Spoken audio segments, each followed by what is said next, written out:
Americans may not agree on much, but we agree on Social Security. We all pay in. It ought to be there when we need it. Social Security could face a funding gap in less than a decade, and I don't want to see a pay cut. I'm with AARP in the fight to protect the Social Security we earned. Pledge to protect Social Security at aarp.org/weearnedit. That's aarp.org/weearnedit. Paid for by AARP. Welcome to the program. No Victocrats allowed because we've got a country to save. So let's get her teed up! You want to play what? Say hello to my little friend! What the hell's going on out here? Ooh, that's a bingo. You can't succeed without teeth. 888-971-SAGE, 888-971-7243. I am Larry Elder. We are Salem News Channel. President Trump reiterates his goals in the war against Iran. Even CNN is criticizing Dr. Jill Biden for concealing the health of her husband. Remember how Gavin Newsom defended Joe Biden after his debate against Trump? We do. New poll on the race for L.A. mayor. Another record high for the S&P 500. The Pope apologizes for slavery while ignoring the central role Africa played in it. Democrats defend Maine Senate candidate despite his Nazi tattoo and how he trashed a so-called American sniper. A conservative super PAC releases their first anti-James Tallarico ad. Border czar Tom Homan responds to a hunger strike at a New Jersey ICE detention facility. Joe Biden is slammed for suing to block the release of his recorded interview with special counsel over his alleged unlawful possession of documents. And Great Britain is destroying itself through mass migration. All of this and more, 888-971-7243. Remember, dissent, of course, is welcome. Let me start with the Fairfax, Virginia police responding to the home of Supreme Court Justice Amy Coney Barrett. This was a so-called swatting call where somebody calls in, claims that there's something violent going on, hoping that there's going to be a response. The swatting is calling in a false report for crimes like murder, hostage situation, bomb threats, or active shooters. You can see what something like that might result in. On X, Republican Utah Senator Mike Lee said, quote, swatting is an attempt to get an innocent person killed, in this case, a sitting Supreme Court justice. The proper response will be putting the offender in prison for many, many years. I was, as you know, referred to by a writer with the LA Times when I ran for governor as the black face of white supremacy. Shortly thereafter, I was attacked when I went to a campaign stop in an area of LA called Venice. And on that same day, we were shot at by somebody who drove by. He used BB pellets, not actual guns, but one of my security guards was struck. A pellet went through a file he was holding and could have gone in his eye. This is what this dangerous kind of rhetoric can do to unhinged people. And they're not even stopping after 3, might even want to add 4 assassination attempts, because there was one over the Memorial Day weekend where somebody shot at somebody at the security post at the White House. Here is James Carville showing absolutely no concern for the health of President Donald Trump. Number 21.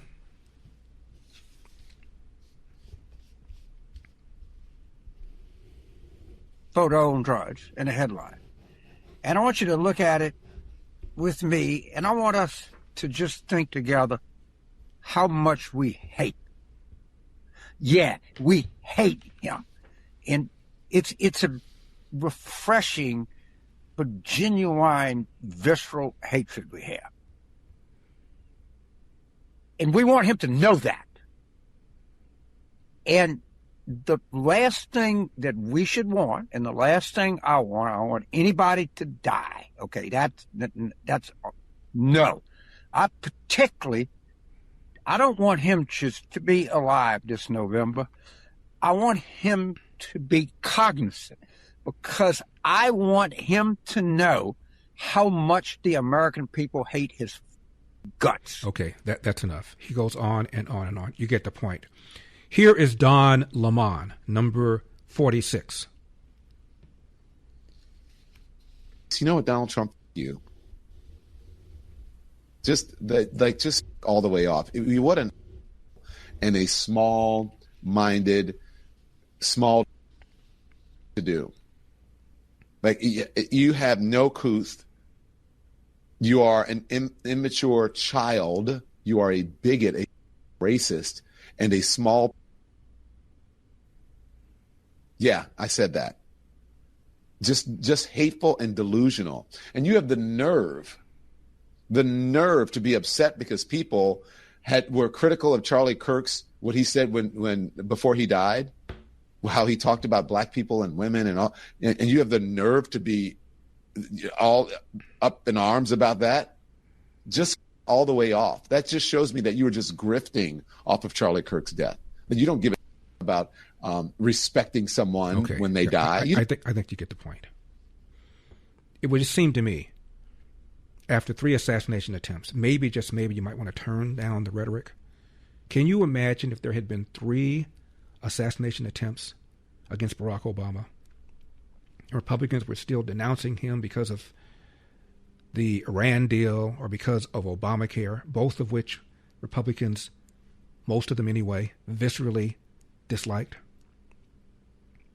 Can you imagine? This is a Democrat representative from Tennessee named Justin Pearson, number 49. Exactly. Donald Trump is a white supremacist domestic terrorist who is seeking to destroy our democracy by any means necessary, including by usurping democracy itself and the voices of the people. And Governor Bill Lee, Cameron Sexton, and Lieutenant Governor McNally have all decided to join him in this effort to destroy our democracy, to take away our voice, and to attack black people and black representation. And that's wrong. Calling President Donald Trump a fascist and a Nazi and a dictator and a tyrant. Do you have any idea how delusional you sound? Every time the man coughs up a hairball in the White House pantry, he is sued. Do dictators get sued? How many reporters has he thrown in jail? Barack Obama went after more reporters using the Espionage Act than any of the other presidents before him combined. Nobody said squat. Joe Biden, after Nancy Pelosi says, he doesn't have the power as president to forgive student debt, proceeded to do so. Nobody called that dictatorial. Barack Obama said, I don't have the power to grant legal status to illegal aliens, although he used the word undocumented, of course, and then proceeded to do just that. Did anybody call that tyrannical, dictatorial? Did anybody on the left say that? Everything Donald Trump does, no matter what it is, whether it's the ballroom, whether it's the fund for people who allegedly were abused by the Biden DOJ, whether it's anything he's done on illegal immigration, deployment of the National Guard, you name it, he's sued. Has he ever refused to abide by a judgment? He's appealed them. Has he ever refused to abide by a judgment the way a dictator would? And referring to him as a fascist and a Nazi, minimizing the Holocaust, minimizing fascism, minimizing Adolf Hitler, minimizing Joseph Goebbels. This is just delusional. And you don't think it's going to trigger a tiny minority of brain-dead, unstable, psychotic people? When Barack Obama began trashing law enforcement, his second term, 2 officers sitting in their squad cars in New York were murdered execution style by a black man who admitted he was triggered by the assertion that the police were engaging in systemic racism, a narrative that Obama pushed, his AG pushed. And then 3 officers in Baton Rouge, Louisiana, were also killed execution style by a different black man, triggered by the same thing. And then 5 police officers killed execution style by another black man, triggered by the same thing. Many of us on this side of the aisle suggested that hateful rhetoric had a lot to do with it, which, by the way, is not borne out in the facts. As I've said for many, many years, the police are more hesitant, more reluctant to pull the trigger on a black suspect than a white suspect. But his rhetoric triggered these people. They admitted it. They admitted that they were triggered by the idea that blacks were being systematically abused by the police with deadly force. Completely, totally false. Now you have Donald Trump being accused of being a fascist. Yes, he felt that he won the 2020 election. He also went home to Mar-a-Lago. He didn't barricade himself in the White House Oval Office. Come get me, copper. Ridiculous. But this is what you guys have done. 888-971-SAGE, 888-971-7243. Let's revisit what Gavin Newsom said after the Joe Biden debate against Trump. I'm Larry Elder. Parents, the biggest question in education today is how artificial intelligence is shaping the way your student learns. Artificial intelligence is changing education faster than most schools are willing to admit, and many families are rightly concerned.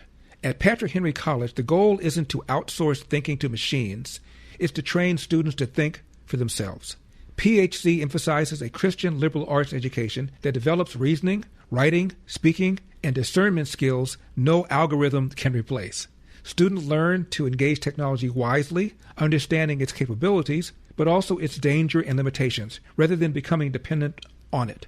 In a world increasingly shaped by AI, Patrick Henry College prepares students to lead with wisdom, conviction, and moral clarity. If you want a college that prepares your child to lead in an AI-driven world without losing his or her faith and values, I encourage you to learn more about Patrick Henry College. Visit phc.edu/elder. That's phc.edu/elder.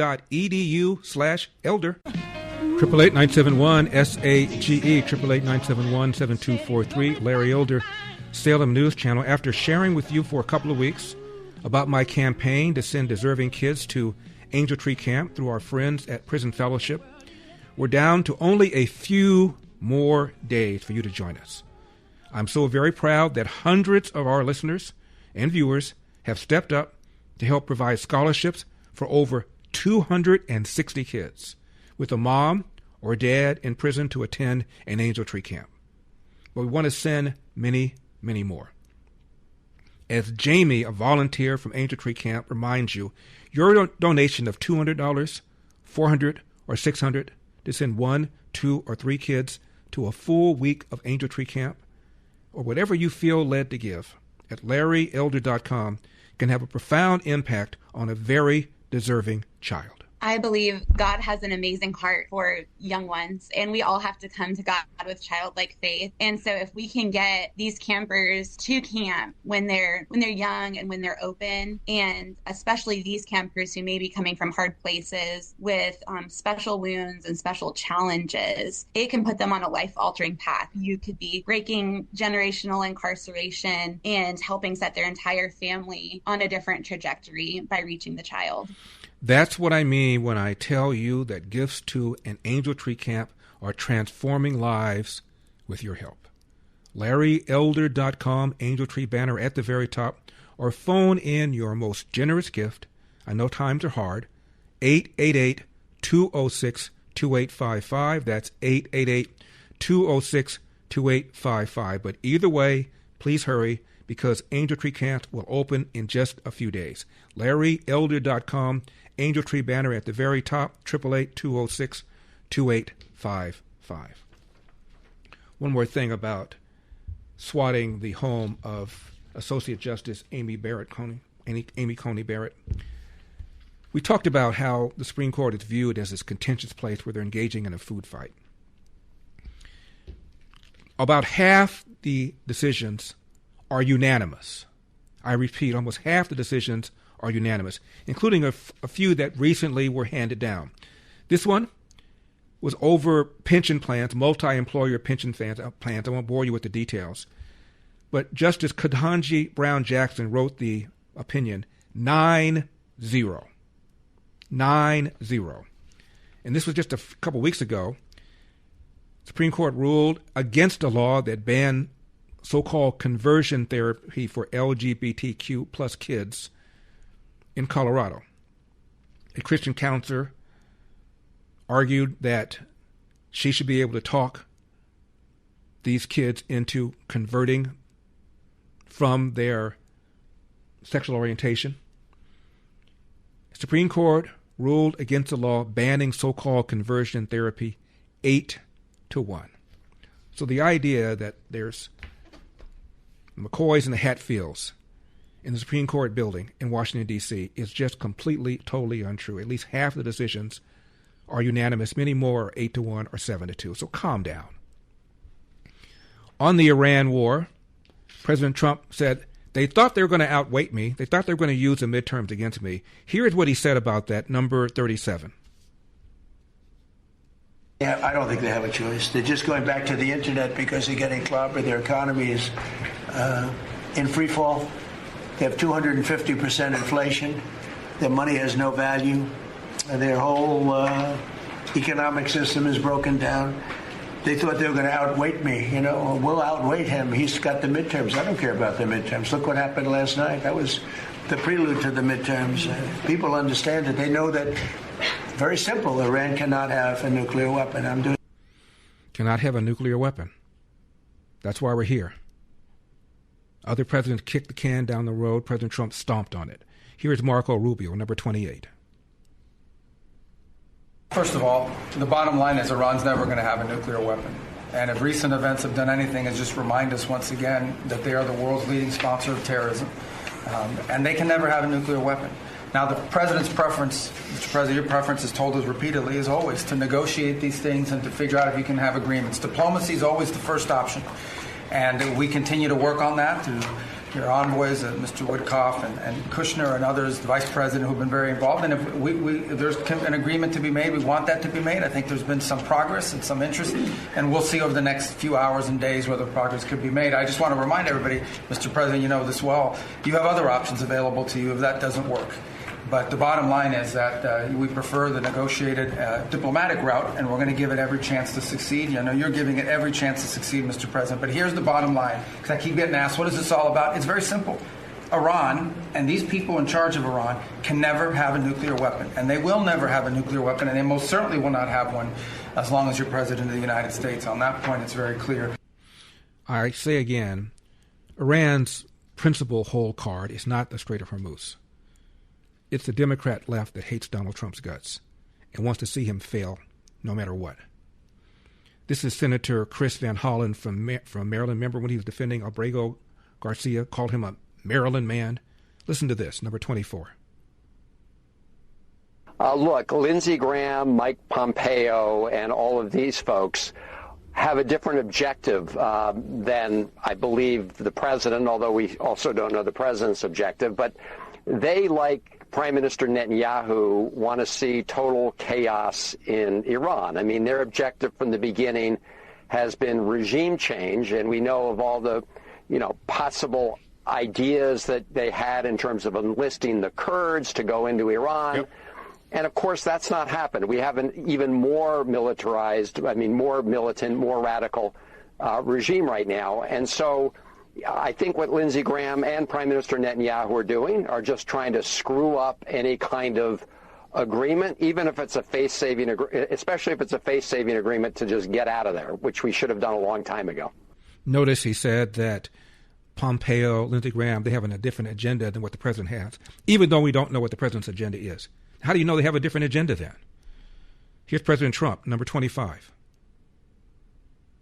The strait's going to be open to everybody. And who would control it? It's international waters. Nobody's going to control it. We're going to watch over it. We'll watch over it, but nobody's going to control it. That's part of the negotiation that we have. They would like to control it. Nobody's going to control it. It's international waters, and Oman will behave just like everybody else, so we'll have to blow them up. They understand that. They'll be fine. No nukes. No ballistic missiles program, no support of terror proxies. It's that simple. The world will be a better place if and when there is this regime change that Senator Van Hollen is so concerned that so many people really want. By the way, guess who has offered to support us, even though they don't have a navy? The Czech Republic. The Czech Republic also criticized NATO for not stepping up. President has done the world a favor, and instead of being honored and celebrated and saluted, he's being trashed. And as I said yesterday, the man left office and Iran launched a nuclear weapon, he'd be criticized for not having done something when he should have done something. 888-971-SAGE. I'm Larry Elder.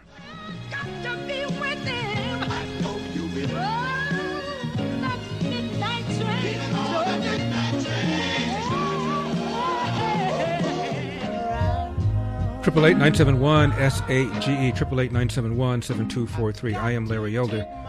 We are Salem News Channel about Iran. Read this interesting post on X by a man who was born into a Mizrahi Jewish family. Mizrahi means Eastern or Middle Eastern or Oriental as opposed to Ashkenazi or Western. Let me read this to you. There's an old folk tale called The Crocodile and the Old Woman. A woman lives by a lake. A small crocodile appears. It is weak, so she feeds it. As it grows, it needs more. She keeps feeding it. It becomes stronger, bolder, less afraid. One day, it eats her. The moral is simple. Compassion does not change the nature of a predator. It only makes it stronger. He continues, I was born into a Mizrahi family. My father was Tunisian. My mother was Yemeni, a Yemenite. Later in my life, I moved into a kibbutz, a world that was mostly Ashkenazi, many of them Holocaust survivors. They gave me a rare vantage point inside Israel. I grew up between two Jewish worlds, the Middle Eastern and the European. Two histories, two traumas, two ways of understanding danger, trust, and survival. My parents came from Arab countries. They lived among Muslims for generations. They knew the language, the psychology, the codes, the smiles, and what lies behind them. They did not hate Arabs, but they did not romanticize them either. They understood how honor, power, religion, and fear operate in that world. The European Jews came from a different story. They came from enlightened Europe, from socialism, from universalism, from the belief that people are basically the same everywhere. That worldview shaped the kibbutzim, the peace movements, and the idea that if you show goodwill, you will receive goodwill back. That difference still lives inside Israel. It's not about being better or worse. It's about having lived in two civilizational realities. The communities most devastated by October 7 were border kibbutzim, left-leaning, peace-oriented, humanitarian.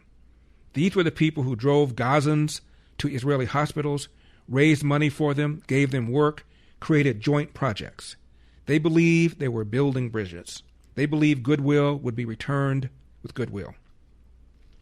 What many did not see, that while they were feeding the crocodile was growing. After October 7, we found the maps, the list of names, the layouts of homes, the notes saying where the children slept, where the dog is, who to kill first. This was not rage. This was intelligence gathered patiently over years. That information came from access, trust, and proximity, from the very openness meant to create peace. That is tekiah in practice, smiles, cooperation, and dependency used to prepare slaughter. Mizrahi Jews warned about this for decades, not out of hatred, but out of memory.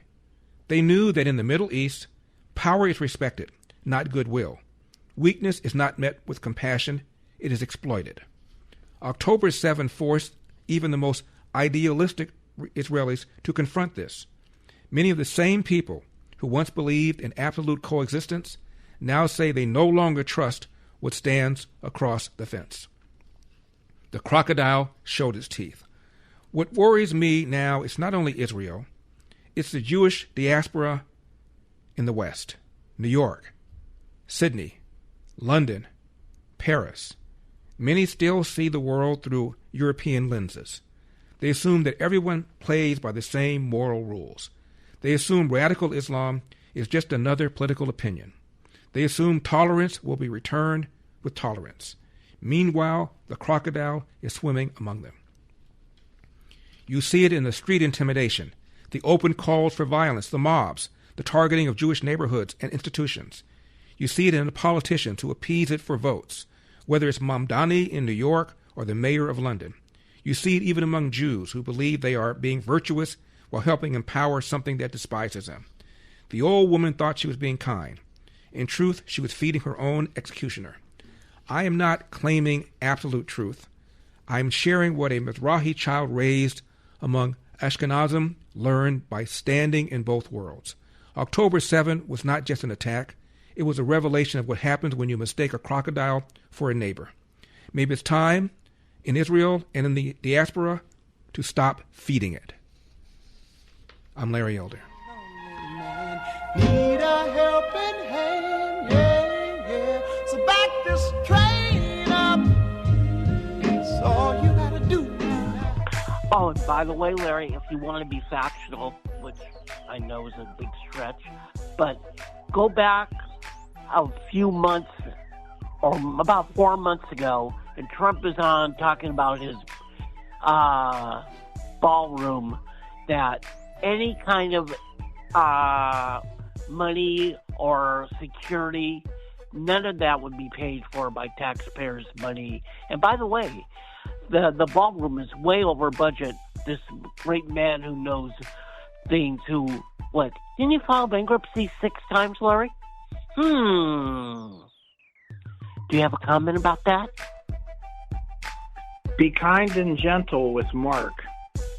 He's a really good call-in guy. You got to take care of him, just like a cat and a mouse.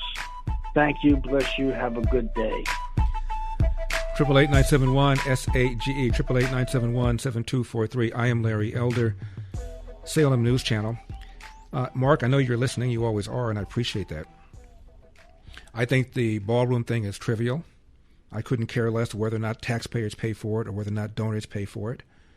As I said before, $400 million have already been raised to pay for the ballroom. The other $1 billion is for security. Maybe Donald Trump changed after the third assassination attempt and he realized that he needed to secure it more than he first thought. I don't know, but either way, pretty trivial as far as I'm concerned. As far as his bankruptcies are concerned, they weren't personal bankruptcies. They were bankruptcies regarding his Atlantic City casinos. And the American people knew about all of this, and he still got elected twice. Frankly, I think he got elected 3 times. So no matter how angry you are about it, the American people are completely aware of it because it was all over the left-wing news. And American people still voted for him and brought him back, making him the only president to be elected in 2 non-consecutive terms. So if you're angry about the bankruptcies, ask the fellow voters in America why they didn't care, because I certainly don't. And if you don't like the bankruptcy laws, tell your Congress to change them. He took advantage of the laws that were on the books. He didn't do anything illegal. 888-971-SAGE, 888-971-7243. Our caller yesterday, I think his name was David. Was it David? Who said that he was unaware that Hillary ever said that Donald Trump was illegitimate and the election had been stolen. We played a montage of not only Hillary but other Democrats saying it. He made another point, too. He also called Donald Trump a convicted felon. And I'd love to have the gentleman call back so we can have a discussion about that, because I'm very interested in exactly what it is you believe that Donald Trump was convicted of. I've had this discussion with other people who've called Donald Trump a convicted felon. And generally speaking, when I ask a few questions, the conversation kind of goes sideways. In case David does not call back, I will give you a heads up, David, so you can respond to it. He was prosecuted by Alvin Bragg for the characterization of the Stormy Daniels money as a legal expense. Somehow, some way, Alvin Bragg argued that that violated New York law. Not federal law, but New York law, which is the only jurisdiction he had. I watch a lot of CNN, so you don't have to. And even one of their legal analysts, Eli Honig, very smart guy, even he was confounded by the legal theory under which Alvin Bragg prosecuted Donald Trump. Thought it was not going to hold up on appeal. It's being appealed right now as we speak. So even people who generally are very critical of Donald Trump did not believe that that was a valid legal theory. Moreover, the Steele dossier, which everybody now knows was bogus, even people that hate Donald Trump know it was bogus, was paid for by Hillary Clinton's campaign and the DNC and called a, wait for it, legal expense. The Federal Election Commission fined her and fined the DNC. Donald Trump, by the way, was never fined for the characterization of the money on Stormy Daniels, but he was criminally prosecuted for it. Was Hillary Clinton criminally prosecuted for referring to the money spent on the Steele dossier as a legal expense? No. Was the DNC criminally prosecuted for characterizing the money it spent on the Steele dossier as a legal expense? No. But Donald Trump was. And my point is, these were the two biggest things you had against Donald Trump. That's it. The man has now been a political figure for over 10 years. That's all you got. And never mind closing the borders in 30 days. We were told for 4 years that they were either closed or they were as close as they could be given the absence of comprehensive immigration reform. And I just played the other day that tape from the current governor of Virginia saying that Joe Biden lacked the legal authority to close the border. Are you kidding me? S&P hit new highs today. Not too bad considering we're at war and gas prices are up. People's income exceeding inflation. Let's remember what the gas prices were under Joe Biden and what they were before the war. Regarding the economy, this is Stephen Moore, who was an advisor during Trump 1.0, number 23. It has been a spectacular achievement. I mean, how could I complain about this Trump economy when I wrote a book with a certain guy named Arthur Laffer called The Trump Economic Miracle? But this is kind of miraculous. It just keeps smoking forward. We've got a $1 trillion IPO coming up. I mean, what other country could do that? And Trump talked about the Trump RX. What did one of the pundits say? Oh, it was Joy Behar about Trump RX. We're all going to die because of the drugs available on Trump RX. This is just, I use the word demented. I use the word pathological. I use the word psychotic. I'm running out of descriptions to call these people that cannot stand Donald Trump and refuse to give him credit for anything.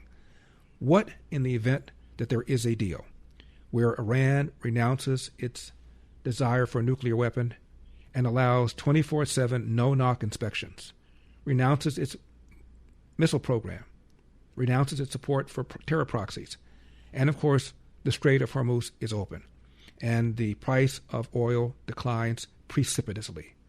What then? Will there be any credit? 888-971-SAGE, 888-971-7243. I'm Larry Elder. Larry will be right back. Stay tuned.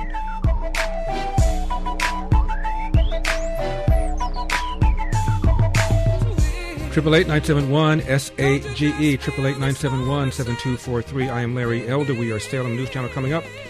Even CNN is criticizing Dr. Jill Biden for only now coming out saying that she thought her husband was having a stroke during his debate with Trump. We're also going to talk about what Gavin Newsom said after the debate where he vociferously defended Joe Biden. And the Pope has apologized for slavery. All of this and more, 888-971-SAGE. David is in L.A. David, thank you so much for calling back. I appreciate it. I'm actually not the David that called yesterday. Oh, I'm sorry. That was the same guy. I am sorry, but I had the same point that Donald Trump is still a convicted felon. Okay, David, I know he's a convicted felon. He was a convicted felon when he got elected. He got reelected. The American people didn't care, and I don't care. A portion of the electorate didn't care because it's a personality cult, and whatever Trump does is okay. Well, he won all 7 states. How did that happen? Well, I mean, yes, because he is a very convincing personality cult leader. That's how it works. David, explain to me the charge against Donald Trump for which he was convicted. Donald Trump was convicted on 34 felony counts of falsifying business records because he wrote off the hush money payment to Stormy Daniels, and referred to it as a legal expense. Correct? Right. And didn't Hillary Clinton refer to the Stormy Daniels payments as a legal expense? Larry, this is David. My point is, you have a double standard, selective outrage, hypocrisy. You don't care about Hillary. You only care about Trump. I'm sorry? It's great. I think that's wonderful. If you can figure out how to throw Hillary Clinton in jail, I would not stop you. You can. So you agree? Hold on. So you agree that there was a no-fly zone over Hillary for committing the same offense for which Donald Trump was convicted? You agree with that? I don't know what you mean by it. Oh. You just said if you can figure out a way of throwing Hillary Clinton in jail, you'd be okay with that. So I'm asking you, do you think she got a pass? Do you think it was unfair that she got a pass and Donald Trump was prosecuted criminally for doing the same thing? There's lots of cases that go unprosecuted. I'm asking you, do you believe she got a pass? Do you believe that Donald Trump was unfairly targeted and Hillary got a pass? I don't know. Do you have evidence that she got a pass? You just now conceded that she did the same thing. She referred to the Stormy Daniels. She referred to the Steele dossier payments as a legal expense. She was fined by the FEC, as was the DNC. Trump never got fined, but he got prosecuted by Alvin Bragg in Manhattan. Don't you think there's something bizarre about that, David? Larry, this is what you do. I listen to your show religiously. Do you have an answer to what I just now said? I know it's what I do. It's called calling out hypocrisy. It's called calling out a double standard. It's called calling out selective outrage, David. You don't like it because you have no response. No, I already said, Larry, if you can throw Hillary in jail. So you agree that she got a pass and Donald Trump was prosecuted, and both of them should have been. Can you agree with that? Double standard, hypocrisy. I'm Larry Elder.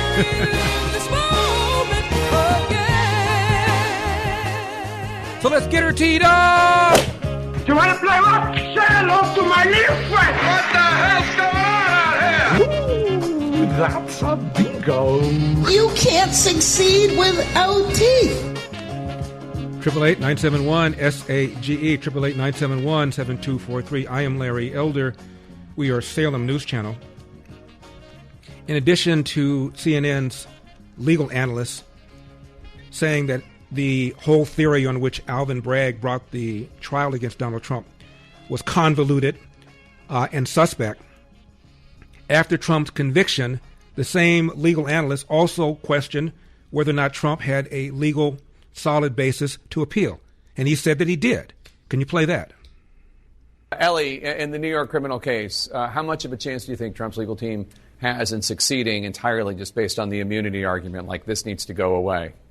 Well, Jake, it's always difficult to get a trial judge to throw out a jury's verdict, but I do think Trump has a perfectly reasonable and quite persuasive argument here. Essentially, he's going to argue some of the evidence that was introduced against me at the hush money trial related to my conduct during the time he was president in 2017, including his communications with Hope Hicks and other White House advisors. His argument's going to be under the immunity ruling, which came out after the trial. The Supreme Court said that I'm covered. I can't be charged for anything to do with my communications with the Attorney General, probably with the Vice President. So he'll argue these should have been excluded from the trial. Therefore, I get a new trial. This should get thrown out. The DA responded, well, that evidence wasn't really all that important. There was plenty of other evidence. But the problem is when the DA addressed the jury, he said that evidence of Trump's communications with Hope Hicks was utterly devastating. That's a quote, and was a key piece of the puzzle. Now, Judge Merchan has not ruled in Trump's favor on the big issues, so I don't necessarily expect him to do so here. But this is not some frivolous throwaway motion by Donald Trump.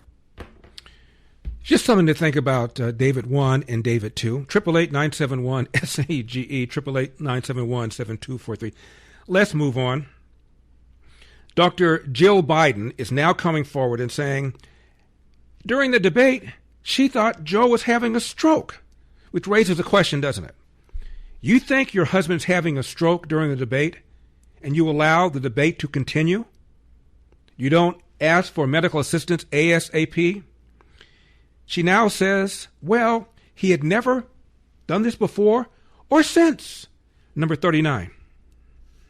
Were you horrified as you saw it unfold? I wasn't horrified, I was frightened, because I had never, ever seen Joe like that before or since. Never. Or since? Yes, or You've since. never seen him like never. that? No. What happened? I don't know what happened. I mean, as I watched it, I thought, oh my God, he's having a stroke. And it scared me to death. And why then did, after the debate, you hold this pep rally and say, you did great. You answered every question when you thought your husband only moments earlier had a stroke.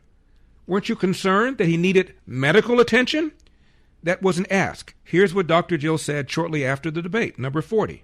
Joe, you did such a great job. You answered every question. You knew all the... And let me ask the crowd, what did Trump do?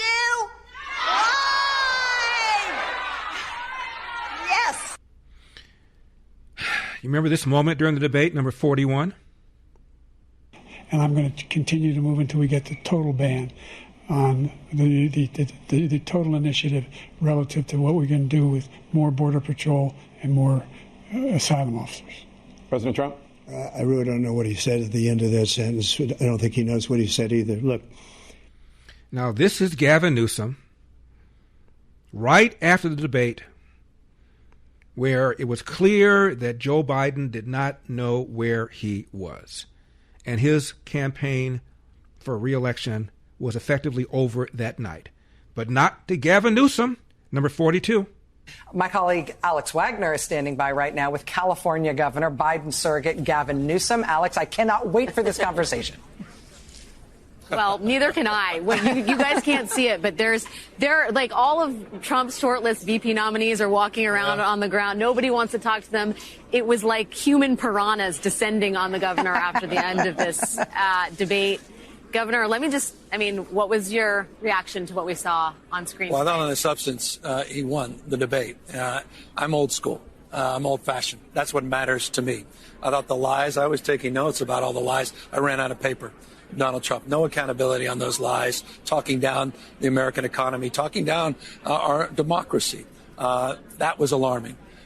This is a world we're living in now. Donald Trump created where 13-year-olds have to deliver the child of the person that impregnated them. This is a world that Donald Trump has created. And so for me, it was daylight and darkness. And I'm very proud. Daylight and darkness. 2/3 of the American people thought we were on the wrong track as he was speaking. Borders wide open as we were speaking. Again, average family, 4, spending $1,100 a month more for the same goods and services as that family was spending first year of the Biden administration. Daylight and darkness. Continue.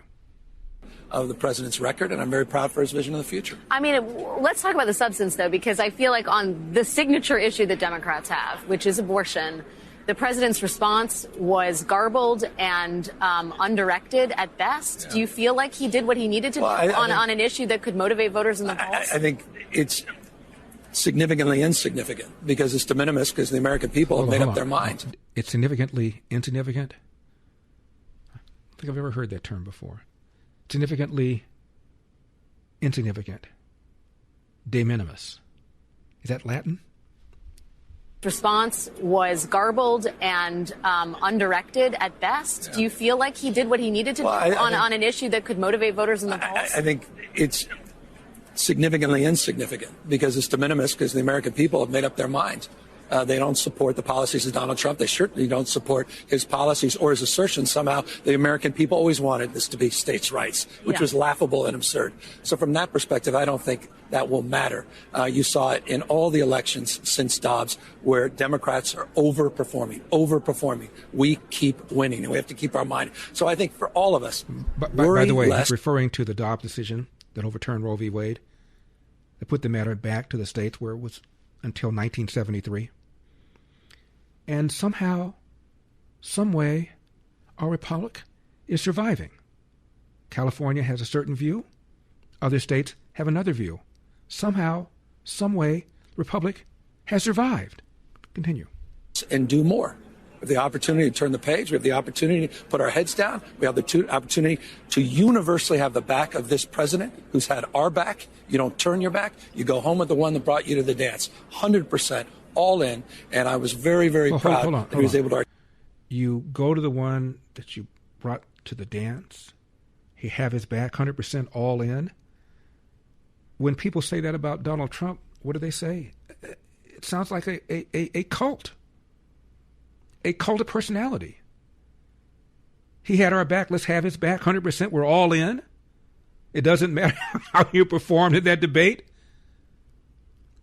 See how ridiculous this thing sounds now that Dr. Jill admits on that very night she thought her husband was having a stroke? Articulate the work that he has done and lay a foundation of understanding of the lies and the deceit that continue to come out of Donald Trump's mouth. You were out there getting a chorus of questions about whether Biden should step down. There is panic that has set in. There is panic that has set in among people who have watched. She says there is panic setting in among people who watched the debate. Listen to the governor's response to this. Watch this debate, who are Democrats, people who are strategists, and some even inside Democratic campaigns. Yeah. Do you think it's unfounded? Well, I think it's unhelpful, and I think it's unnecessary. We've got to go in and got to keep our heads high. And as I say, we've got to have the back of this president. The panic is unnecessary and unhelpful. We need to keep our heads high. Continue. Turn your back because of one performance? What kind of party does that? It's been a masterclass. 15.6 million jobs. That's 8 times more than the last 3 Republican presidents combined. The only thing the last 3 Republican presidents have in common is recessions. Democrats deliver. This president has delivered. We need to deliver for him at this moment. With all due respect, the more time we start having these conversations, go down these rabbit holes, it's unhelpful to our democracy, our fate and future of this country, the world. They need us right now. Talking about Joe Biden's obvious mental decline is going down a rabbit hole, and it's unhelpful. This is the governor's response to that performance, a performance that Dr. Jill Biden now says made her seem that her husband was having a stroke. This is the extent to which that they defended this man. He was obviously not capable of doing the job because they hated Donald Trump's guts so much. Perfectly okay to have a commander-in-chief not competent mentally, not there, clearly diminished capacity because she couldn't stand up. It's unhelpful. Going down a rabbit hole talking about a man who Dr. Jill now says she thought had a stroke. I'm Larry Yost. 888-971-SAGE, 888-971-7243, Larry Elder, Salem News Channel. After sharing with you for a couple of weeks about my campaign to send deserving kids to an Angel Tree camp through our friends at Prison Fellowship, we're down to only a few more days for you to join us. I am so very proud. Hundreds of our listeners and viewers have stepped in to help provide scholarships for over 260 kids with a mom or a dad in prison to attend an Angel Tree camp. We want to send many, many more this summer. As Jamie, a volunteer from Angel Tree Camp, reminds you, your donation of $200, $400, or $600 to send 1, 2, or 3 kids, or whatever you feel led to give, at LarryElder.com can have a profound impact on a very deserving child. I believe God has an amazing heart for young ones, and we all have to come to God with childlike faith. And so if we can get these campers to camp when they're young and when they're open, and especially these campers who may be coming from hard places with special wounds and special challenges, it can put them on a life-altering path. You could be breaking generational incarceration and helping set their entire family on a different trajectory by reaching the child. Well, that's exactly what I mean when I tell you that the gifts to Angel Tree Camp are transforming lives with your help. Go to my website, larryelder.com. You'll see the Angel Tree banner at the very top. Click it on, or you can phone your most generous gift to 888-206-2855. That's 888-206-2855. But either way, please hurry. Angel Tree Camps will open up in just a few days. larryelder.com. Angel Tree banner at the very top, or phone 888-206-2855, 888-206-2855. Let's hear a little bit more of the governor defending Joe Biden's disaster performance the night he debated Donald Trump. We start having these conversations, go down these rabbit holes. It's unhelpful to our democracy, our fate and future of this country, the world. They need us right now to step up, and that's exactly what I intend to do. Not to belabor the point, but, I mean, this was a Biden campaign strategy. This was their idea to do this debate now, and I wonder what you think they got out of it. What was Biden's strongest moment from this debate in your mind? Well, again, back to the substance. He got stronger. He had more stamina. Hold on. What was Biden's strongest moment during the debate? Back up just a few seconds. What was Biden's strongest moment? Watch this answer. This debate now, and I wonder what you think they got out of it. What was Biden's strongest moment from this debate in your mind? Well, again, back to the substance. He got stronger. He had more stamina over the debate. But was there one moment that you think sticks? Well, it's difficult to assess. I need a little bit more objectivity and time away from this. In the but was there? It's difficult to assess. I need a little more objectivity and time away from it. Continue. Text of trying to pick those moments. But look, at the bottom line is this was an opportunity to sort of distill the essence of what this campaign's about. You're hearing the messaging from the campaign distilled down what that key message is. Turn the page. Go to North Carolina tomorrow. We'll get out there on the road. Surrogates need to step up. We need to step in to support this grassroots effort all across the United States. We need to raise money, and we need to understand what's at stake if we don't. We need to understand what's at stake if we turn our back at this critical time. There's too much. If Biden and Trump are remembered for any particular line, to me it seemed like it would be the line, "I didn't have sex with a porn star," which is not something we've heard on a debate stage before. No. When you use the words, "I didn't have sex with a porn star," you're not winning. And you see the interviewer. This is used to be called MSNB hee-haw. Now I call it BS now. See how friendly she is? How helpful she is? He couldn't come up with a single comment or line that was Biden's strongest line. So she said, well, people are going to remember I didn't have sex with a porn star. That's what they're going to remember. Yes. Pathetic. By the way, Biden is suing to prevent the Trump administration from releasing the videotape interview he did with special counsel Robert Hur over his alleged possession of documents that he should not have had. Here's what President Trump said about Biden's lawsuit to stop this. Number 50. Bring us in here today.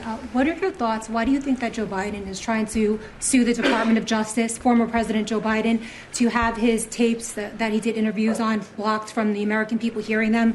Do you think that he's trying to hide something? And maybe Acting Attorney General Todd Blanche could comment on if they will countersue and release those tapes to the American public. Are you talking about it with respect to his book? With respect to his memoirs. memoirs. I'd like to see it. I don't know. Maybe there's some constitutional reason. I don't know. I would like to see what he has to say, because we can never allow what happened to this country to happen. The man was grossly incompetent, and the Democrats, I call them the Democrats because the policy is so bad, but they came very close to destroying our country. We can never let it happen again, and I hope that you're able to produce that. I think it would be a very interesting reading for people. Even over at CNN, Abby Phillip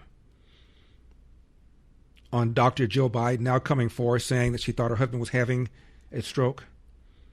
Even she had an issue with this. Number 22. I appreciate that we now get to see at least some version of a truth that she's putting out there, because I think, the conversation should be had about the deceptiveness I think that was behind this. Like, that's the conversation that I think ought to be had. The autopsy that the Democrats didn't delve into that, but it should. Yeah. What kind of political system covers that up and makes it okay to lie to people about what everybody knows is true? Now, when you've lost Abby Phillip on the issue of Trump's cognitive decline, maybe, just maybe, Dr. Jill Biden should fess up. Her goal was to keep her husband in office no matter what, because she loved being First Lady. Admit it. You thought your husband was having a stroke. You sit there and let him go through a 90-minute debate, and you don't call for medical attention. And then when the debate is over, you still don't call for medical attention. And you have a pep rally and tell him how great he did. He answered every question, and all Donald Trump did was lie while you just thought he had a stroke. Really? Is that how a spouse would respond if the spouse thought the other spouse was having a stroke? He's having a stroke, and I'll just let it keep going for 90 minutes, and after it's all over, I'll prop him up and tell him what a wonderful job he did, and then maybe at some point I will seek medical attention. Really? And why are you just now saying it? She has a book coming out, and she knows she is being blamed for concealing his condition. So now she's acknowledging that, well, I always knew it, and I was frightened, and hopefully no one's going to ask me any tough questions. No one's going to ask me why I didn't call a timeout and say, is there a doctor in the house? Hopefully no one's going to ask me that. And so far, it doesn't appear that she's been asked that. But the full interview is going to be on Sunday. When I say full interview, of course, it'll be edited. Several people want to weigh in. Arnold Tom's River about Israel and the crocodiles. Arnold, don't go away. Also, Peter in L.A. wants to comment on this proposed settlement agreement.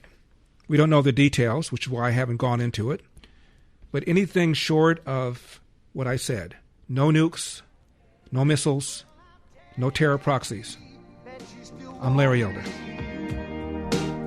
We're talking over in bed.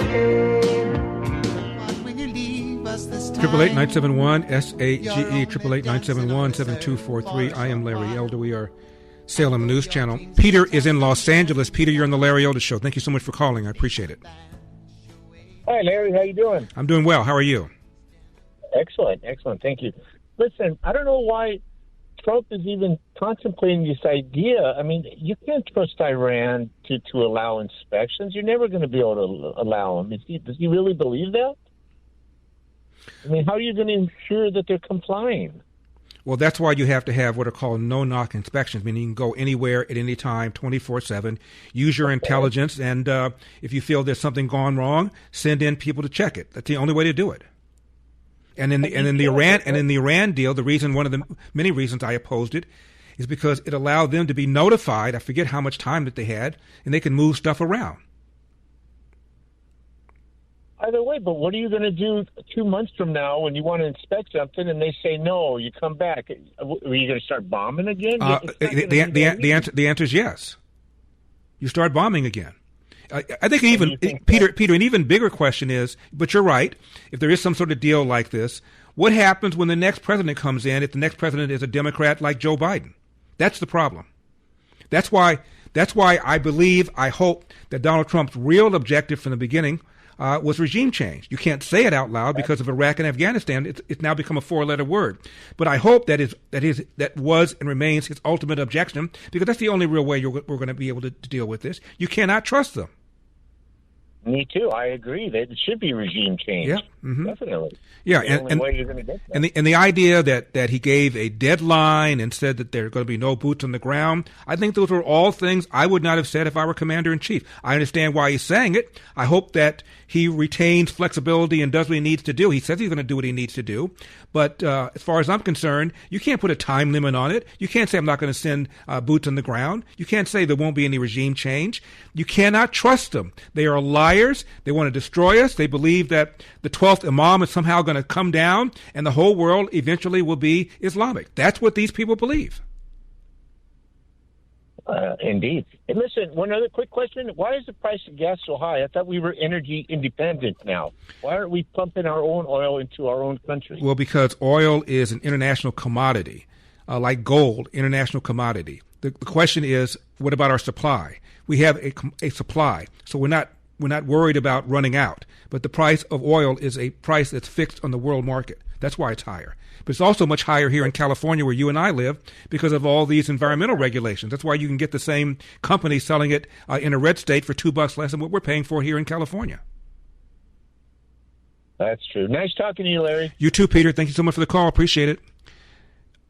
Arnold is in Toms River, New Jersey. Arnold, you're on the Larry Elder Show. Hi. I want to thank you very much for your crocodile that you just read a few minutes ago. Long-time listener here, and I enjoyed the voice of rationale and reasoning. I'd like to make a couple comments on some facts. There are approximately 57 countries that are Arab or Muslim or Islamic. There's only one Jewish state. The 57 countries compose approximately 1.5 million square miles. Israel is approximately 9,800 square miles. Mm-hmm. I also want to bring out the point that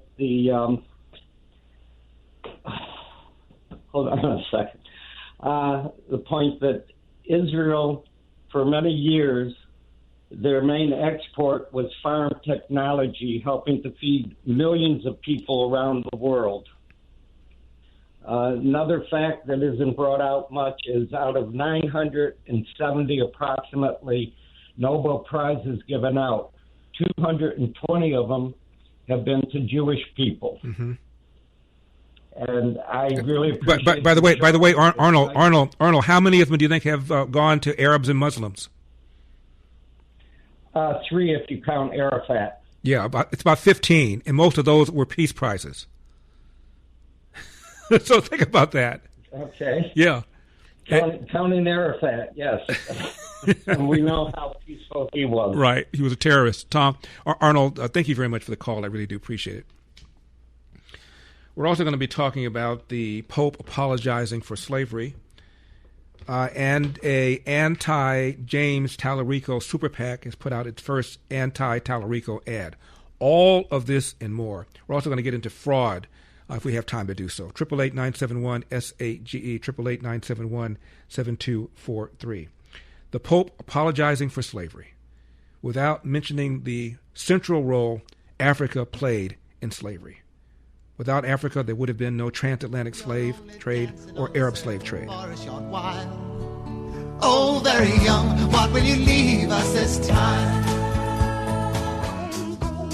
888-971-SAGE, 888-971-7243. I am Larry Elder. We are Salem News Channel. New poll on the California governor's race. We're going to talk about that. Pope apologized for slavery. We'll be getting into that later on. A super PAC has released their first anti-James Tallarico ad. He is the Democrat candidate for Senate against the Texas Attorney General endorsed by Donald Trump, who decisively defeated the incumbent, John Cornyn. Here's the super PAC anti-Tallarico ad, number 33. Move over, Davy Crockett. There's a new Texas trailblazer in town, and their name is James Tallarico, the man who bragged, "Our office is the first in the history of Texas to add pronouns to our official business cards." I am running around like a crazy person today, spreading his white skin wherever he goes. I am not a perfect Christian. Prophetic voices like Jesus have helped me reckon with my own whiteness, my own masculinity, and it's a painful process. Bearing the cross of white skin and unambiguous masculinity. I was a big nerd in high school. Had never played sports. I probably shouldn't out myself like this. Sex is a spectrum, and oftentimes it can be very ambiguous. God is both masculine and feminine and everything in between. God is non-binary. Straight from Revelations in the woke James Bible. I want us all to be aware of that. There are many more than two biological sexes. In fact, there are 6. And on the 7th day, they rested. But not James Tallarico. He built an ark big enough for all creatures. To be able to write legislation that benefits not just the people, but also our animal friends. Just like the Supreme Court said, 1 cow, 1 vote. Now, existential, that we try to reduce our meat consumption. That's the right thing to do and the moral thing to do. The 11th commandment. Thou shalt not smoke brisket. I am proud to say that our campaign has officially become a non-meat campaign. So step aside, Sam Houston. Tallarico's bravery towers over Texas. He's fighting for all 6 genders and tens of thousands of species. I guess we just have a different moral yardstick. You know what insults Jesus? Binary white people who eat barbecue and remember the Alamo? There's only been one perfect Christian. And they certainly weren't a carnivorous Caucasian binary Homo sapien, according to the woke Gospel of James. They're going to call me a radical leftist, un-Texan, un-American. And bar none, the weirdest candidate for Senate the Lone Star State has ever seen. This is a left-wing panelist on CNN, number 31. The idea that he has this odd interpretation of God that doesn't align with these traditional faith voters is going to be a problem with African-American voters, Latino voters as well. Such a good point. Yeah. James Tallarico on CNN tried to explain to James Tapper what he meant when he said God is non-binary, number 32. National Republican Senate Committee is already highlighting comments that you've made as a state representative. For example, they're highlighting this. God is both masculine and feminine and everything in between. God is non-binary. What is your response to them using that and explain what you were talking about? Well, I understand that comment is a little provocative. I said it on the House floor when the extremists in the Republican legislature were picking on school kids who were different. But I don't think it's controversial theologically. Most Christians would acknowledge that God is beyond gender. In fact, the Apostle Paul, in his letter to the Galatians, said that in Christ there is neither male nor female. And so if someone's got a problem with that statement, they shouldn't take it up with me. They should take it up with the Apostle Paul. So the appropriate pronoun for God is they. Here's Tallarico saying Texans should lower their meat consumption, and his campaign would be non-meat. This was a couple years ago, number 51. We have, I think, heard more and more issues of animal welfare. I think not just because it's the right thing to do and the moral thing to do, but also it's, as all of you know, necessary to fight climate change. It is now existential that we try to reduce our meat consumption and that we try to respect animals in all aspects of society. And so I am proud to say that our campaign has officially become a non-meat campaign. So we are only buying vegan products from our local vegan businesses. Some of you may know Big Nona's. They were little Nona's, and then they opened up brick and mortar, so another Big Nona's. But we just got our pizza from there today. And so the point is that I think all of us, not just policymakers, but everyone has to take personal responsibility in this effort. Man, I feel guilty. I had a steak last night. his campaign was officially non-meat.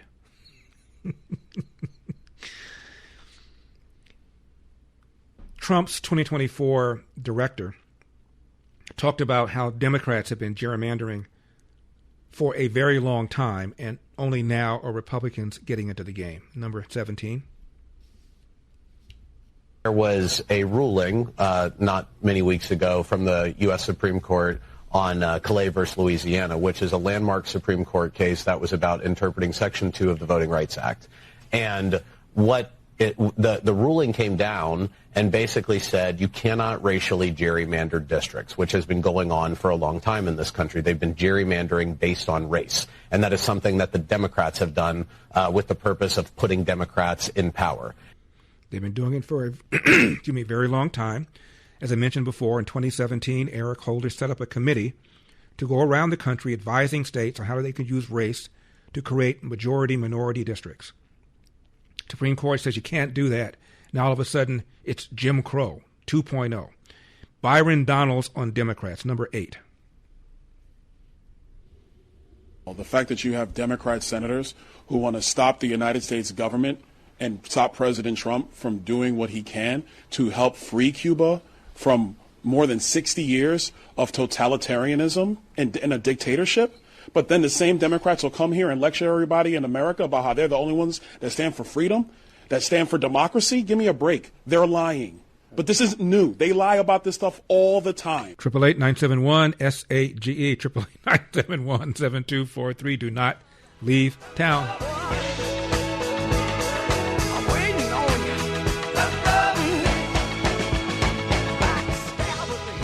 Because we work in these homes. And when we try to just do simple common sense policy to actually open up America's economy for the American people, drive down costs, have health care that makes sense, you know who stops us? The same Democrats who go on the trail and talk about how they're the only one standing for the little guy. That war powers resolution that they're bringing is indicative of the fact that the Democrats will tolerate totalitarianism on their watch. And they will let it happen. They will watch people starve. They will watch people be oppressed. And they won't lift a finger, but they'll go to their cocktail party and talk about how they stand for freedom and liberty and democracy. Give me a break. I don't listen to them anymore. And that resolution is why. 888-971-SAGE, 888-971-7243. That is the Florida Congressman Byron Donalds, who's running for governor of Florida. He was on my short list for President Trump's running mate in 2024, by the way. Great guy, amazing guy. Got a very, very bright future. Coming up, the Pope apologizes for slavery, omits the role that Africa played in slavery. New poll on the California governor's race. Also, why are things so expensive in California? Rules, regulations, taxes. More on this coming up. Neil is in the Bronx. Neil, you're on the Larry Otis Show. Thank you so much for calling, Neil. Been a long time, Larry. How you been doing? It's been a very long time. Where you been? In the hospital. Yeah, Larry, you know, I heard all your conversation about the governor of California and Abby Phillips, man, these people. You were trying to find a word for them, right? Oh, you were. They consider lunatics. They're lunatics, man. You talking about that's what Trump called Al Green. That's the one with the cane who lost his primary. Yeah. Call him a lunatic. These people, I'm telling you, Larry, these people, I'm no Democrat no more. Here in New York City, I'm voting for Republican Party members. Bruce Blackman running for governor. I'm trying to get rid of his campaign to help him win. This governor, she got to go. She's got to go, man. Oh, God. I mean, Donald Trump is a smart president. He's trying to save the world from nuclear war. I mean, do you worry about gasoline prices? I worry about waking up the next day alive. You think about gasoline? I mean, how you going to buy gas for your car if you're dead? Neil, thank you very much for the call. I appreciate it. Hope you are well. Speaking of waking up dead, the idea that Donald Trump is finally doing something about Iran when other presidents did not, and he gets zero credit for it. Half the country is cheering for him to lose, which is what Iran is counting on. They're hoping that Donald Trump, worried about the midterms, will do a bad deal so the price of gas goes down, and then they resume their activity as soon as the smoke is cleared. 888-971-SAGE, 888-971-7243. Do not go away. In time, your broken heart will mend. So let's get her teed up! You want to play rock? Say hello to my little friend. What the hell's going on out here? Ooh, that's a bingo. You can't succeed without teeth. 888-971-7243, 888-971-SAGE. I am Larry Elder. We are Salem News Channel. New poll put out by Public Policy Institute of California on the governor's race here. 23% say they would vote for Javier Becerra. Steve Hilton at 20%. Billionaire Tom Steyer, who has spent $200 million of his own money, by far more than the other candidates combined, is at 15%. Chad Bianco, 13%. Katie Porter, 12%. There's another Berkeley poll out, pretty much having it the same way, with Hilton and Becerra as number 1 and number 2. I think we're talking to Steve Hilton tomorrow, if I'm not mistaken. Now, speaking of California, California, of course, has an affordability problem. This is what a farmer said about what's happened to the cost of lettuce and why. Number 47. Why are groceries getting more expensive in California? Here's one big reason why. Because farming is getting more expensive in California. For example, the regulatory costs of growing lettuce have increased nearly 1,400% over the last 2 decades. And when it costs more to grow food, you pay more at the store. This series explores the hidden costs of farming in California and why your food prices keep rising. A Cal Poly study tracked the regulatory cost of one California lettuce farm over 20 years. In 2006, it was $109 an acre. Today, it's more than $1,600 an acre. That's a nearly 1,400% increase in just 20 years. That dramatic rise has come from layer upon layer of regulation, nearly 24 of them related to food safety, air and water quality, worker health and safety, and wages. These rules were created with good intention to protect workers, consumers, and the environment.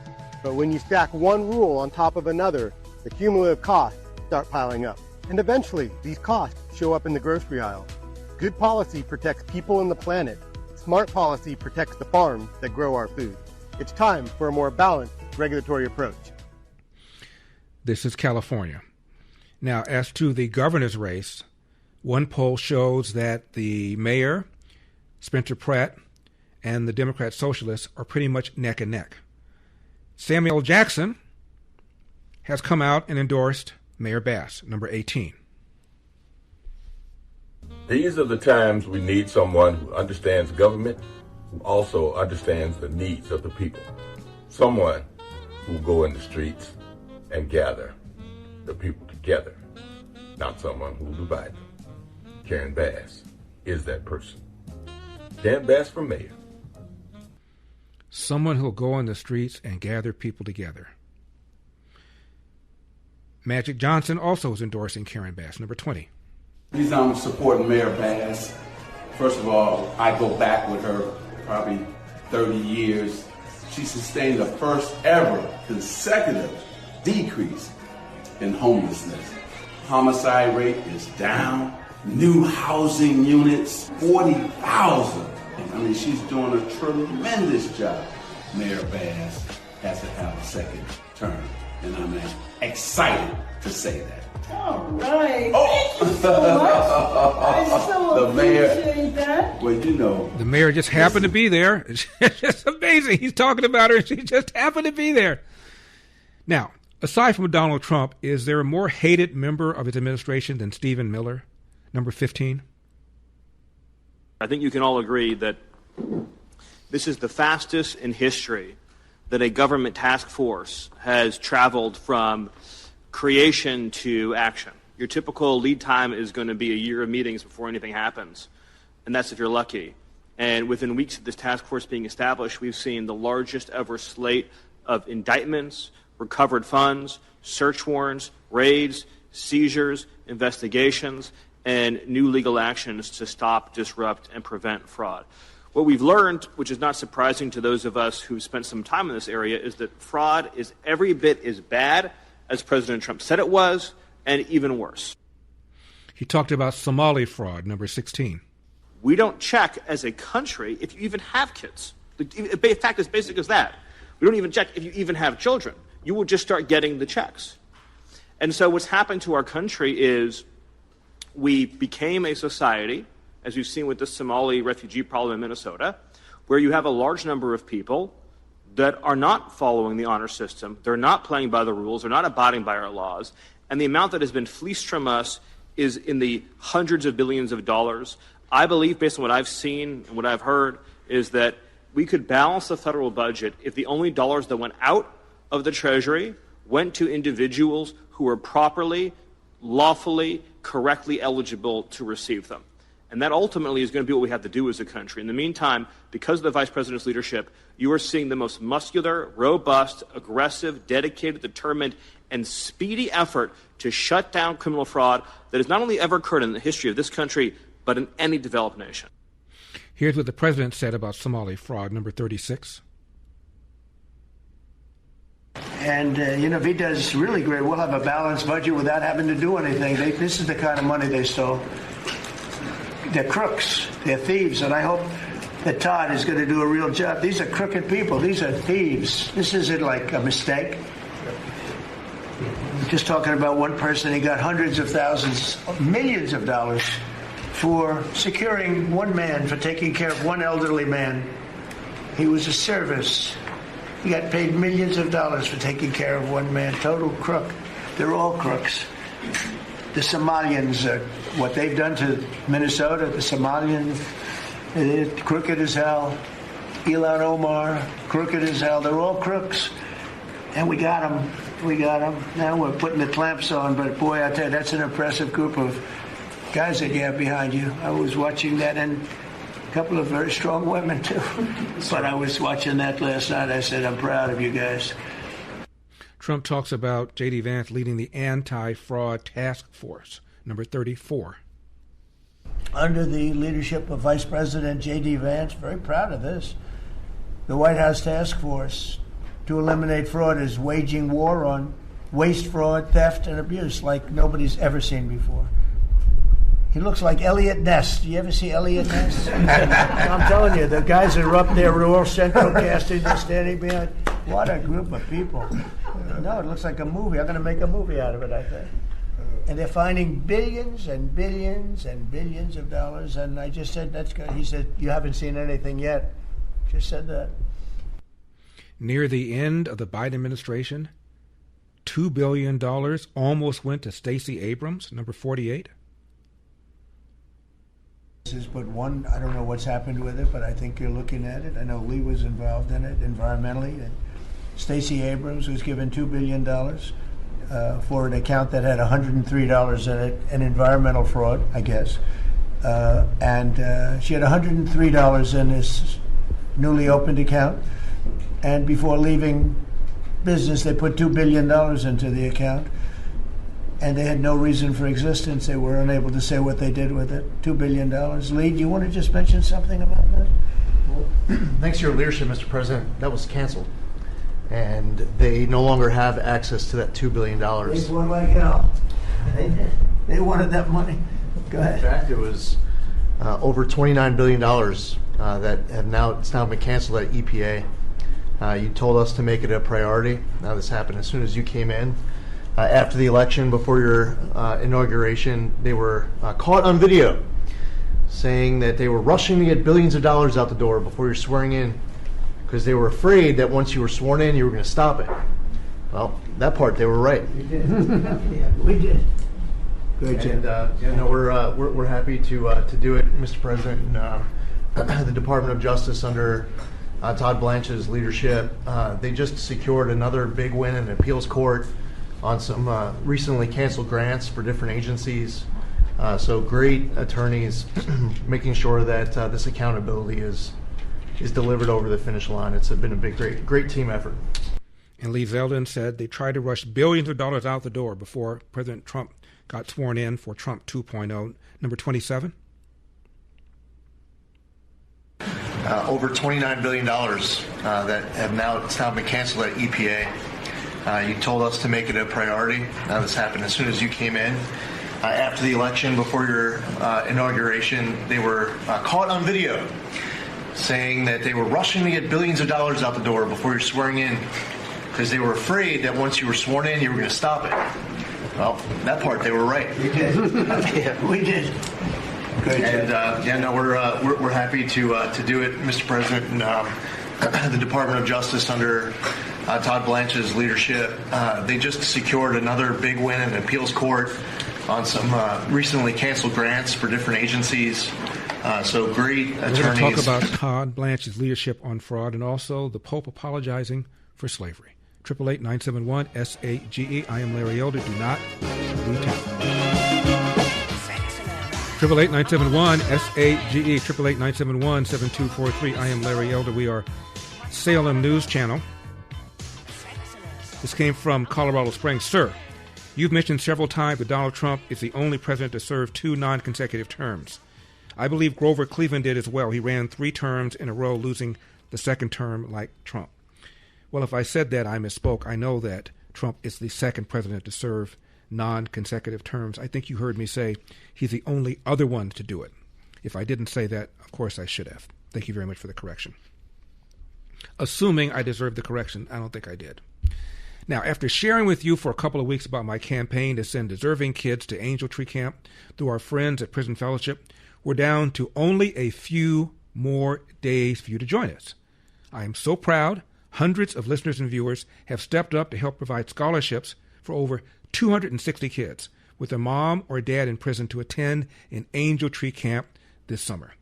We want to send many, many more. As Jamie, a volunteer from Angel Tree Camp, reminds you, your donation of $200 to send 1 child, $400 to send 2, $600 to send 3, or whatever you feel led to give at LarryElder.com can have a profound impact on a very deserving child.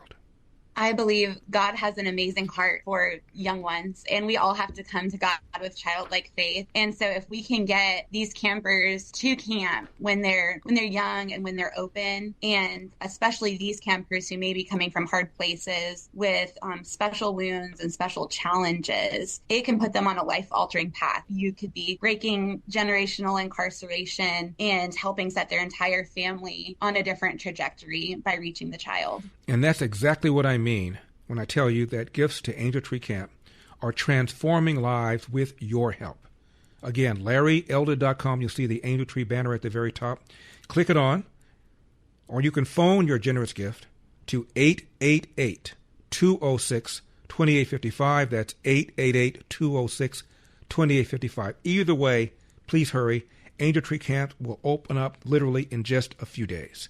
888-206-2855 or LarryElder.com and click on the Angel Tree banner at the very top. Now, it's one thing to talk about how much fraud it is. Another thing to actually do something about it. This is the acting AG, Todd Blanche, number 29. It's one thing to uncover fraud, which we've done, and that's part of it, but it's also prosecuting the bad guys that are doing it and stopping it from continuing. And that's where you have everybody in this room has inspector generals. And for many years, these really hardworking law enforcement members would identify fraud, and nobody did anything about it. DOJ prosecuted it, but spent a very little resources on that. So what we've done just in the past 51 days, over 400 law enforcement actions in this country related to major fraud. That's search warrants, that's arrests, that's convictions, that's indictments that are filed, and that's just 51 days. And it's not just the great prosecutors. It's the FBI agents, it's DHS and HSI agents. It's everybody in this room that has inspector generals that are now they have been freed up, and it's because of you. It's because of the vice president saying this is going to be a priority of what we are going to do. Not just the Department of Justice, even though we're the prosecutors that are putting bad guys in jail. It's also the law enforcement at every agency, FBI and DHS. And so we're already seeing results. We had a $1 billion fraud a conviction at trial last week out of Florida. And this was an organization that was stealing from senior citizens in Florida, duping them. There were call centers set up in the Philippines, and they were duping them to buy medical equipment that they didn't need, that they would never get, and that the taxpayers paid for. And so that's a good win. We arrested 15 guys in Minnesota last week. The vice president mentioned one of them. These are people that are not, they're just stealing, and many of them are here illegally. And so you have people who are in this country illegally who are then taking advantage, and the vice president says something a lot that resonates with me. The generosity of the American people, the generosity of everybody in this room, the leadership, to take care of the people in this country that are the most, that deserve it the most. Children who are supposed to get food at school, and you have men just stealing, taking that money. And so that's what we're focused on. We are standing up, as you know, Mr. President, you allowed us to stand up a new division at the Department of Justice. It's our entire existence of that division is to combat what we're talking about. And then every U.S. Attorney's Office is now focused on it as well. So this is something that will result in a better place for every citizen in this country and save money, a lot of money, and also it's the right thing to do for our tax dollars, Mr. President. We were talking earlier about the double standard and the selective outrage and the hypocrisy. I bring up things, well, why are you going back to Hillary to talk about how the double standard and the hypocrisy are driving you? Which brings me to Barack Obama criticizing Trump's DOJ for allegedly targeting people. Here again is the acting AG, Todd Blanche, number 11. In a recent interview, former President Barack Obama said, and I quote, "The White House shouldn't be able to direct the Attorney General to go around prosecuting whoever the president wants to prosecute." You're the Attorney General. What is your response? Well, coincidentally, I happen to have, I think, a copy of our Constitution. So if we want, we can read our Constitution together. Article 2 says the executive power shall be vested in a President of the United States of America. It does not say that the Attorney General stands off to the side. So I'm an acting Attorney General. The Attorney General is a member of the cabinet of the President of the United States.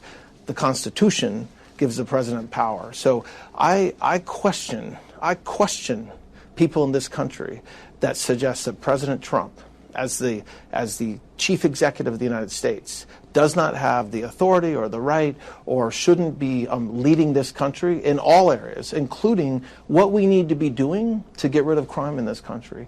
And so I'm not familiar with the comments you just talked about, but to the extent that President Trump calls me and says that he thinks that we have a problem in this country, whether it's this scourge of drugs, illegal immigration, every American wants him to do that, and he should.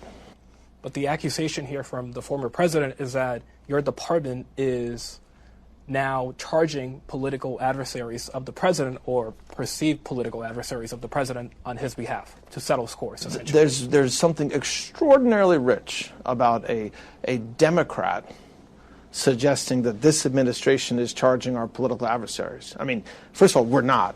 Second of all, how about we think about what happened the past 4 years? It wasn't just President Trump that got indicted repeatedly in multiple district courts, in multiple jurisdictions, but it was also his entire administration, what was called into the grand jury. Members of his Secret Service detail had to testify in the grand jury. So I welcome criticism. Let's go. But let's, if you're sitting in a glass house, you ought not throw stones. Here's the part where you're supposed to bring up that Eric Holder said that he was Barack Obama's wingman. When he was asked, are you going to continue to serve? Well, I'm still President Obama's wingman, so I'm still here with my boy. Remember that? Wingman? But Donald Trump should be standing aside. He shouldn't be involved. I'm Barack Obama's wingman, quote, so I'm still here with my boy, close quote. Do you happen to remember that? The Pope apologizes for slavery, 888-971-SAGE. Do not leave town.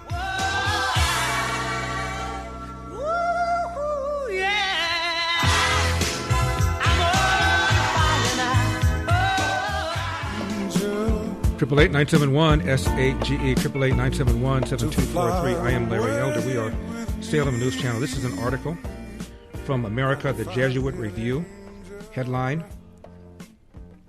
Pope Leo makes historic apology for the Catholic Church's role in legitimizing slavery. First paragraph: Pope Leo XIV made a historic apology on Monday for the Holy See's role in legitimizing slavery and for having failed to condemn it for centuries, calling the Vatican record, quote, wound in Christian memory. He said this, and I'm quoting, "It's impossible not to feel deep sorrow when contemplating the immense suffering and humiliation endured by so many in stark contrast to their immeasurable dignity as persons infinitely loved by the Lord. For this, in the name of the Church, I sincerely ask for a pardon," end of quote. This is an article from Black Information Network dated September 26, 2022. Headline: Ghana to formally apologize for its role in transatlantic slave trade. First paragraph: An assembly of over 100 delegates from Ghana is set to gather in Kansas City to formally apologize for the nation's role in the transatlantic slave trade.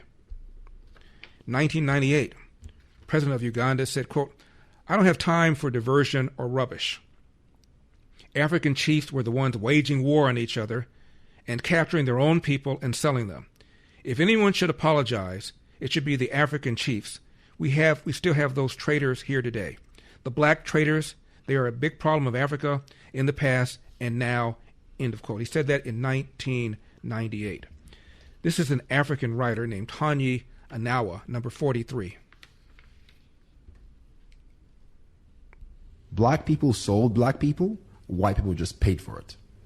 My great-great-grandmother was sold by her father to another black man, who then sold her to who became her husband and had kids, not a white person in sight. Well, so while people are being stuck on, especially when I hear this thing as reparations for slavery, I'm like, dude, slavery was everywhere in the world. Yeah. There was slavery in the Arab world, in the Persian world, in the Greek world, in Europe.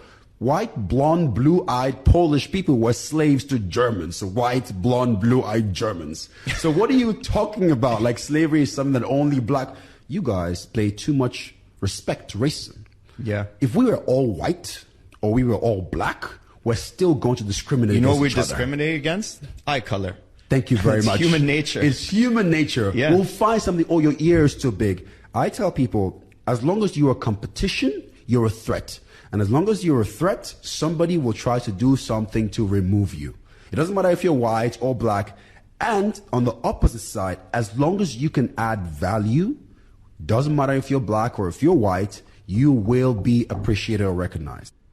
There's a movie called The Woman King, starring Viola Davis, about the Dahomey tribe of women warriors. And there was a Dahomey tribe of women warriors. And the movie shows them as enemies of European slavers. In fact, they were collaborators. The slave trade could not have existed without African chiefs selling slaves to European slavers and to Arab slavers, slaves that were captured in combat or captured in raids. This is Thomas Sowell, number 44. Slavery has been a universal institution for thousands of years, as far back as you can trace human history. And what we're looking at is if slavery is something that happened to one race of people in one country, when in fact the spread of it was around the world. In 1776, which is when Adam Smith published The Wealth of Nations, as well as when the United States got started, he said that Western Europe is the only place in the world where there is no slavery. And even the Western Europeans had vast numbers of slaves in the Western Hemisphere, yes, but not in Western Europe itself. And so if you're going to have reparations for slavery, it's going to be the greatest transfer of wealth back and forth. Because the number of whites, for example, who were enslaved in North Africa by the Barbary pirates exceeded the number of Africans enslaved in the United States and in the American colonies before that put together. But nobody is going to North Africa to ask for reparations because nobody is going to be fool enough to give it to them. By the way, Thomas Sowell is 95 years old and still going strong. What is the deal with this Graham Plattner, man who's running for Senate in Maine, the Nazi tattoo? made snide comments about the so-called American sniper. And they're defending him. He also slammed Chris Kyle, the American sniper. Kyle's widow had a thing or two to say about that. We're going to have that for you as well. Reparation for slavery. I'm Larry Elder. Yes, I've got to find me an angel in my life. 888-971-SAGE, 888-971-7243. I am Larry Elder. We are Salem News Channel. As I mentioned, the great Thomas Sowell has turned 95 years old, number 45. With all the vicissitudes of my life and the long years of living close to despair, nevertheless, in retrospect, I can see that I was lucky in many ways. Close quote. I left home when I was 17 years old, and I learned out there in the marketplace that there was no great demand for high school dropouts with no skills and no experience. And there were times when I had trouble finding the money for food and for the rent money and so on. And I remember the lowest point, I remember walking from my where I lived in a rooming house on 142nd Street in Harlem to where I worked just below the Brooklyn Bridge. Oh my goodness. Because I did not have enough money. That's 7 miles or so. Yeah, right. Yeah, to both ride the subway and buy food. And I preferred the food. In what ways have you been lucky? Because I learned things I couldn't have learned other ways. For example, there was no way I was going to live spending every dime I had thereafter. I learned that people who were ordinary people knew far more than I did, even though they were not intellectuals. And even though I had read more books than they had and so forth and so on. And I spent several years like that. And so I never had this condescending attitude toward ordinary people that so many intellectuals have. You know, I realized those people know a hell of a lot, and they knew a hell of a lot more than I did about things that mattered. And I remember from that era, I finally reached the point where I had to ask the foreman to borrow some money from him because I Foreman, what were you working at this time? A machine shop down on the Lower East Side, and to borrow some money from me from him, so I could ride to work on the subway and eat at the same time. And he lent me $5. And one of the most wonderful experiences I remember since then, decades later when I'm in New York on a book tour, I phone him and invite him to dinner with his family. And we had dinner up at the top of the World Trade Center. Oh, how wonderful. And we spent the time, and when we parted, he and I were both on the verge of tears, you know, and that was the last time I saw him.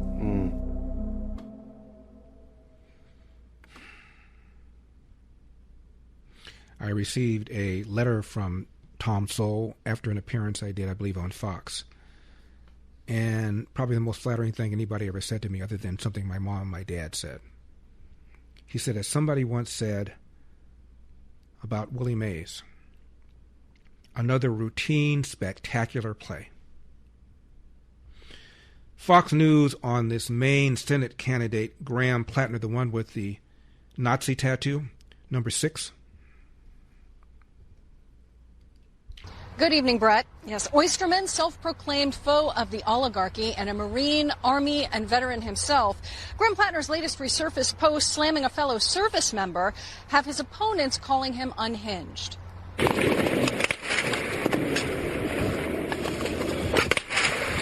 Hey, I'm moving down!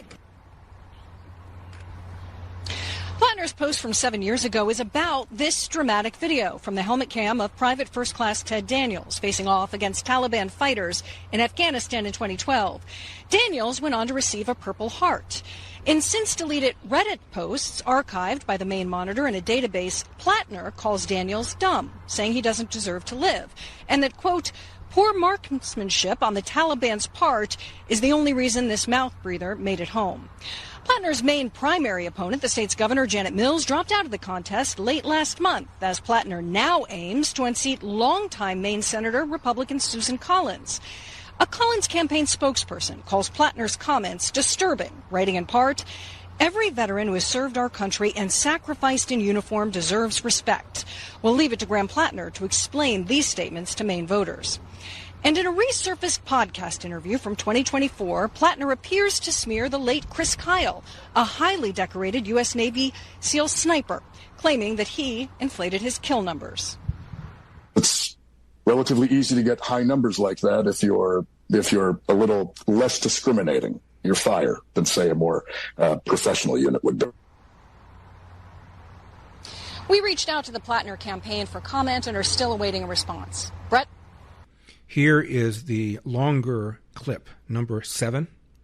I didn't know who these guys were. I left that deployment and continued on with my life, did a few more deployments, both in the Marine Corps and the Army. It wasn't until somebody told me to read Chris Kyle's book. His stories about how many people he was shooting certainly tracked with the behavior I witnessed and people I knew witnessed down at the Gov Center, which is it's relatively easy to get high numbers like that if you're a little less discriminating. You're fire than, say, a more professional unit would be. So that's when I kind of learned about Task Unit Bruiser, about Chris Kyle, and then it wasn't until many years later that if someone recommended like Jocko's podcast or book to me, and I put that together and was like, "You've got to be kidding me!" I almost felt like there was like a weird practical joke being played on me by the war. That like all these years later, I'm like having to like people are telling me like, "Oh, look how great this guy is! These guys are amazing heroes! This whole incredible thing, the paragon of leadership," and I'm just sitting there like. Am I living in like an alternate reality? Because this is the exact opposite of my experience. Here is Chris Kyle's widow in response, number 38. I mean, to me, it's just like nothing says I want attention more than disparaging a national hero who's also dead. It's transparent, it's cowardly. Something like this, where it's so obvious to us that he didn't know him, that he's making things up, that it is the polar opposite of what Chris said and did. It cheapens it. I can't imagine anyone voting for somebody like that. And don't forget the Nazi tattoo. Already being forgiven for that by a Democrat representative. Hey, everybody makes mistakes. It's not disqualifying to have a Nazi tattoo. Wow. Do you have time for it? Number 30. I mean, look, but my organization, Serve America, supports veterans, but we focus on the House of Representatives, not the Senate. Graham clearly made a mistake, and I've been on CNN saying that what I appreciated about him is that he owned that mistake. He took responsibility for it, and I don't think that that's disqualifying. Feel the need in me.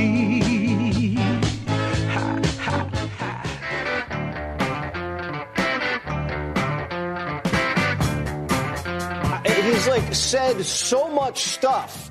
I have the oppo sheet right here, fresh from the RNC press shop. It's thick, Jessica.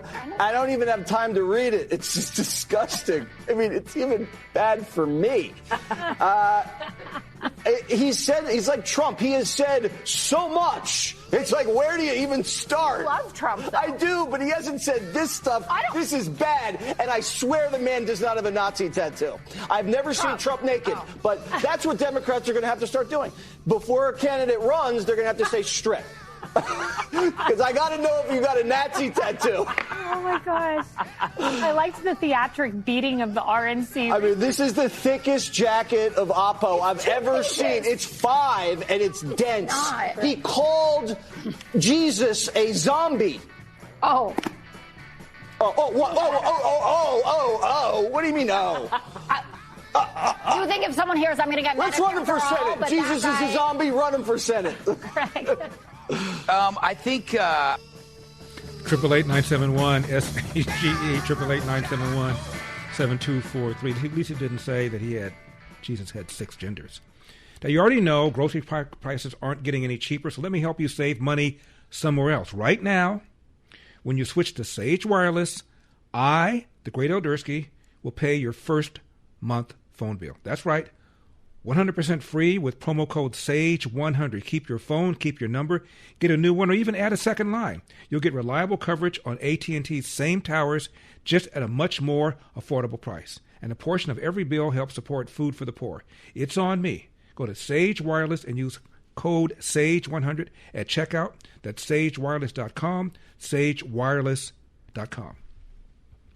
Now, I don't know whether Tom Homan is going to give the hunger strikers at the New Jersey ICE detention teeth, but here's what Tom Homan said about the hunger strike going on right now as we speak at a New Jersey ICE detention facility, number 54.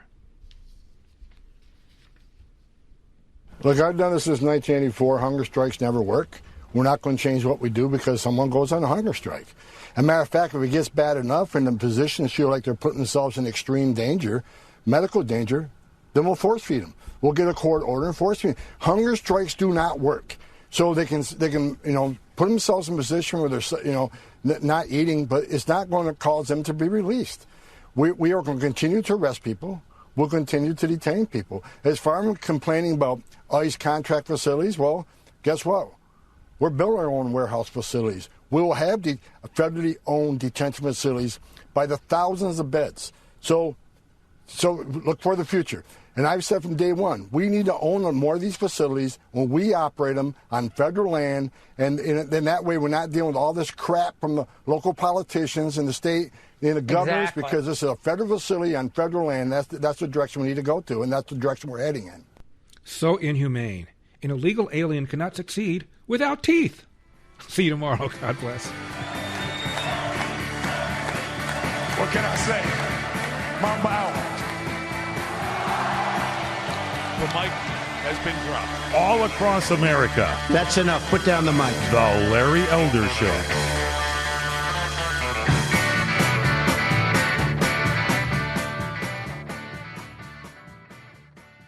Life is a song. And what if your faith could help you hit the high notes? Grammy-nominated and Dove Award-winning artist Torrin Wells invites you into The High Note. It's The High Note. A podcast about real life, real struggles, and a real God who meets you right where you are. With honesty, insight, and encouragement, Torrin tackles the issues you're facing every day and helps you rise above the noise. If you're ready for a fresh perspective on your faith, tune in to The High Note podcast with Torrin Wells. Welcome to The High Note. Available now wherever you get your podcasts.